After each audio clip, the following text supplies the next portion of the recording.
Hello बच्चों, so let's solve this question and question says a galvanic cell has an electrical potential of 1.1 volt.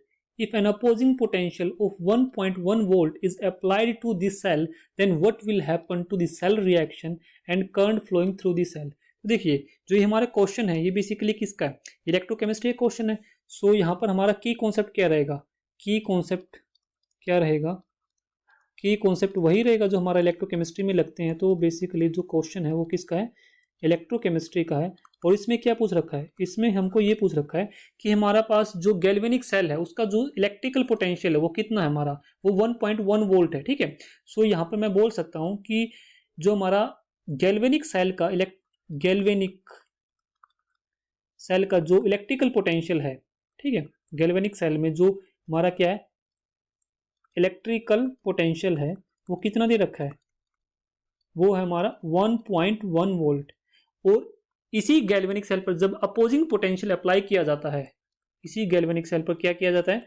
जब opposing potential apply किया जाता है तो वो पोटेंशियल कितना अप्लाई किया जाता है? वो भी किया जाता है 1.1 वोल्ट। ठीक है। देखिए, तो क्वेश्चन ये कह रहा है कि सेल रिएक्शन होगी जो हमारी, उस पर क्या फर्क पड़ेगा? तो सिंपल सी बात है, हमारा जब अपोजिंग पोटेंशियल और इलेक्ट्रिकल पोटेंशियल इक्वल हो जाते हैं तो उस समय हमारी जो सेल रिएक्शन है वो क्या हो जाती है? स्टॉप हो जाती है। तो यहां से मैं लिख सकता हूं, यहां से क्या लिख सकता हूं? When electrical potential and opposing potential becomes equal, तो जो हमारे इलेक्ट्रिकल पोटेंशियल और अपोजिंग पोटेंशियल इक्वल हो जाते हैं, देन सेल रिएक्शन स्टॉप्स। जो हमारी जो सेल रिएक्शन होगी, सेल रिएक्शन क्या हो जाएगी? वो बंद हो जाएगी। ठीक है। Cell reaction stops. जब सेल रिएक्शन बंद होगी तो अल्टीमेटली क्या होगा? करंट के ऊपर क्या इफेक्ट पड़ेगा? तो हम यहां से बोल सकते हैं कि no current will flow in the cell. So यहां से हम जब सेल रिएक्शन बंद हो जाएगी तो यहां से मैं बोल सकता हूं नो करंट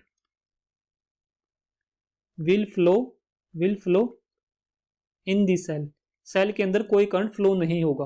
तो सिंपल सी बात है कि जब हमारा अपोजिंग पोटेंशियल और इलेक्ट्रिकल पोटेंशियल इक्वल हो जाते हैं तो उस कंडीशन पर हमारा सेल रिएक्शन क्या हो जाता है? हमारा स्टॉप हो जाता है। और उस कंडीशन के अंदर हमारा जो करंट होगा वो नहीं फ्लो होगा सेल के अंदर। So I hope this understood very well. Thank you.